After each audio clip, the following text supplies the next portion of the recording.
Kaya po meron siyang urgency dahil kailangan na ito po yung mga ano. Kasi yung Panginoon, nasabi niya to, yung 24 verse 14 ng Matthew, ay pinahayag niya yung darating na araw. At ang isa sa mga apostol lang nagsabi niya, ano po ang palatandaan ng muli niyong pagparito at ng katapusan ng mundo? Yan ang sabi, tinanong. Etong sagot ng Panginoong Yesus, sabi niya, sumagot si Jesus, mag-ingat kayo upang hindi kayo madaya ni numan. Ano raw ang purpose ng mandadayang ito? Sapagkat marami ang darating sa aking pangalan at sasabihin sila ang Kristo at maaaring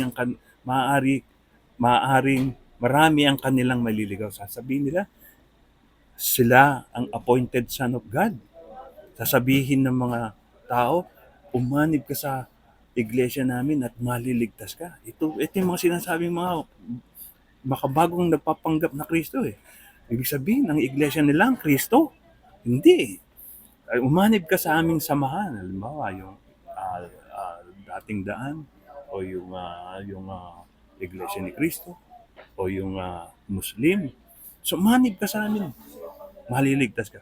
Ibig sabihin, yun ang Kristo. Ito pong pinapahayag ng Panginoon. Marami, naririnig niyo, naririnig niyo pa po ako? Okay. Okay. Sapagkat marami ang darating sa aking pangalan at sasabing sila ang Kristo at marami ang kanilang ililigaw.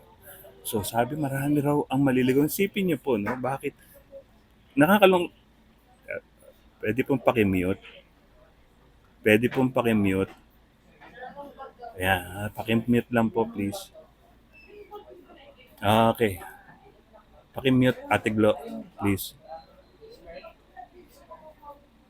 Makakarinig kayo ng mga digmaang malapit sa inyo. Alam niyo, yung mga digmaan niya, di ba? Yung digmaan ng Russia at yung mga namumuungay ng Iran at US.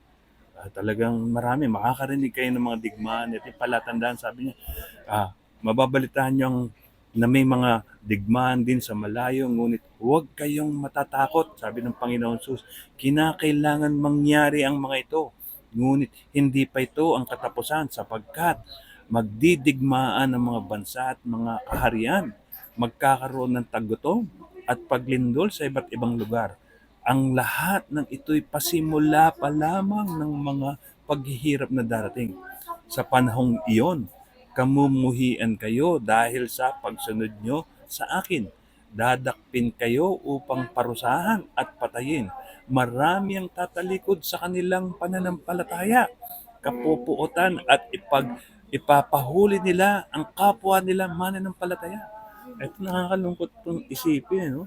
Kapwa mo mananampalataya, ipapakulong ka, uusigin ka. Ito sabi, inulit ko lang, lilitaw ang maraming huwad na propeta at marami ang maililigaw nila. Lalaganap ang kasamahan at dahil dito, manlalamig ang pag-ibig ng maraming mananampalataya. Ngunit ang manatiling tapat hanggang wakas ay maliligtas. Ito po ngayon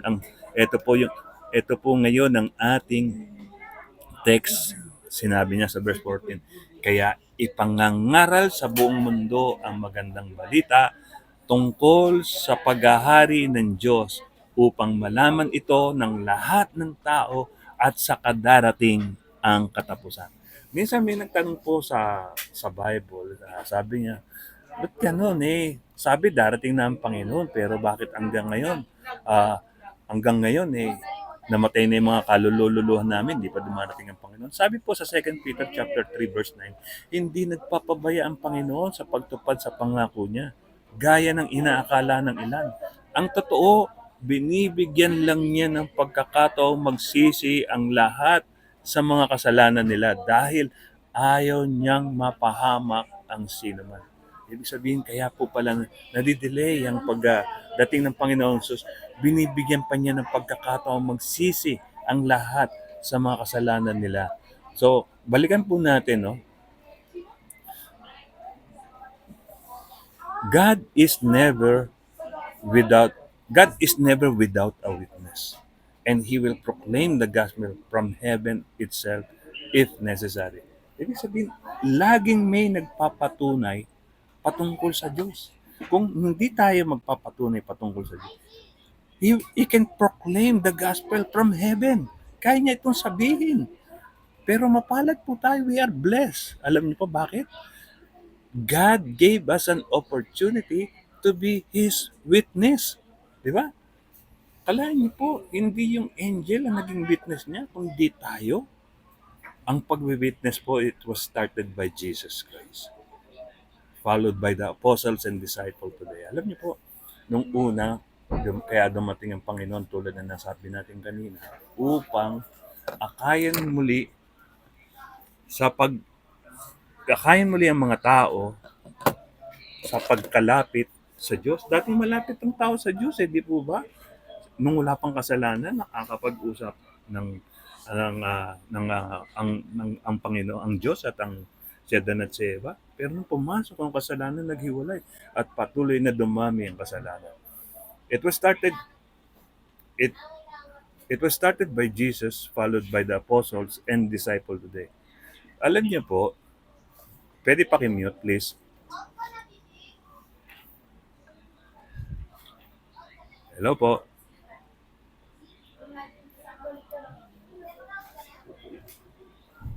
Paki-mute po please. Hello po. Okay. It was started by Jesus, followed by the apostles and disciples. Today, alam niyo po, sa totoo lang, marami na po mga churches ngayon. Marami na po nagpapahayag ng salita ng Diyos. Nung araw, ang Panginoong Jesus lamang and the 12 disciples. And then the 12 apostles and the disciples hanggang sa doon. Alam niyo po, sa survey ngayon, there are 17,337 Christian churches in the Philippines alone. Imagine ha, ilang daw mga churches? 17,337 Christian churches.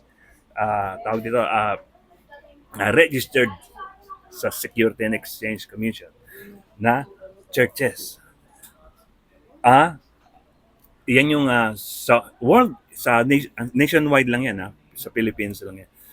Pero worldwide, more or less 45,000 Christian churches ang meron.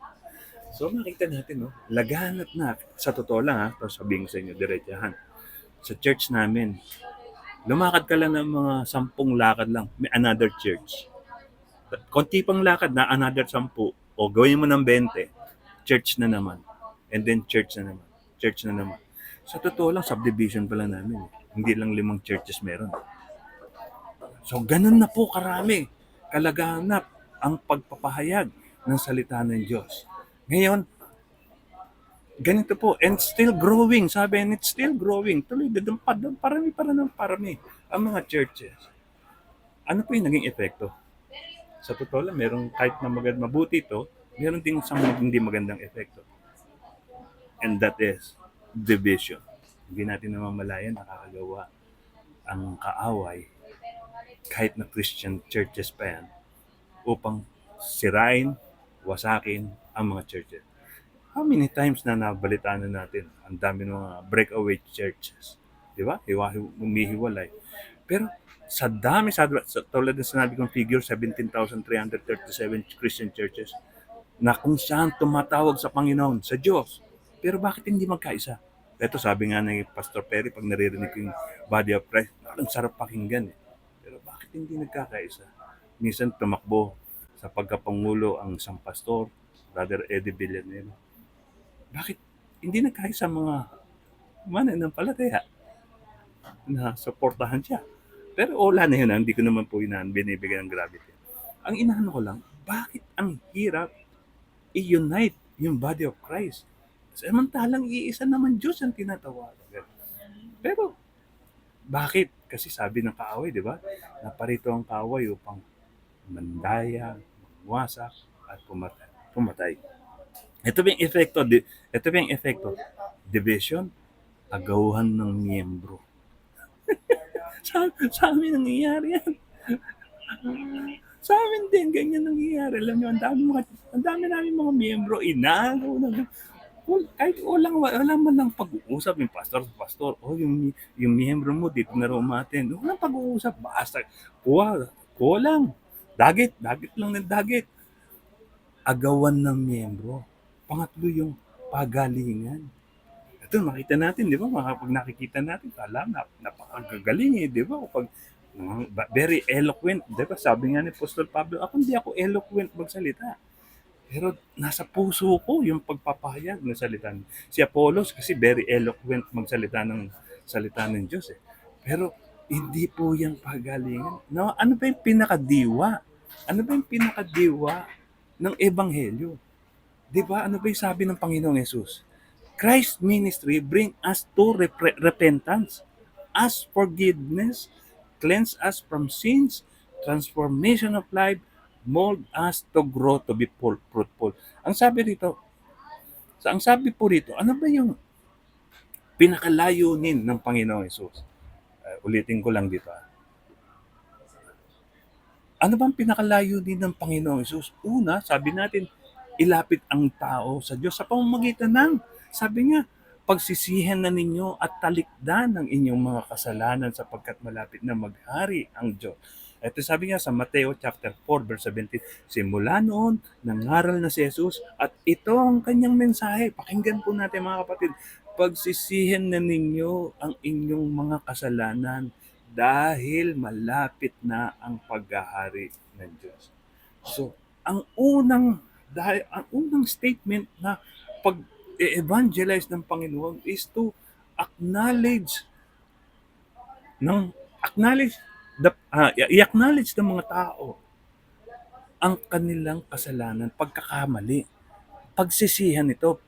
Ngayon ito sabi, kakayin sa pagsisisi ang mga tao. At pag nagsisi, humingi ng kapatawaran.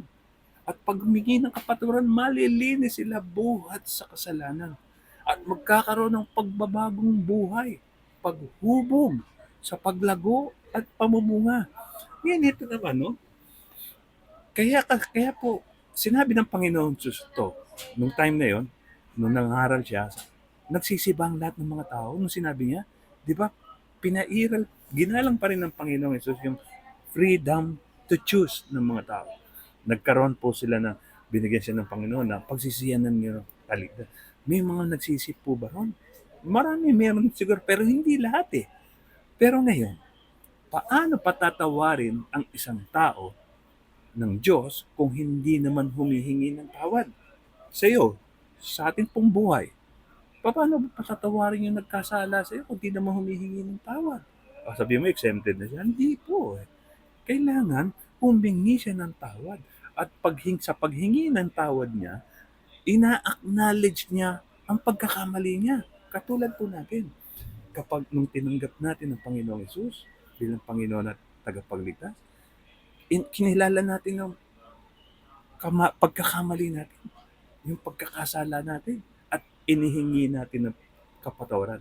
Dahil yung paghingi ng kapatawaran ay pagkilala sa kasalanang nagawa mo.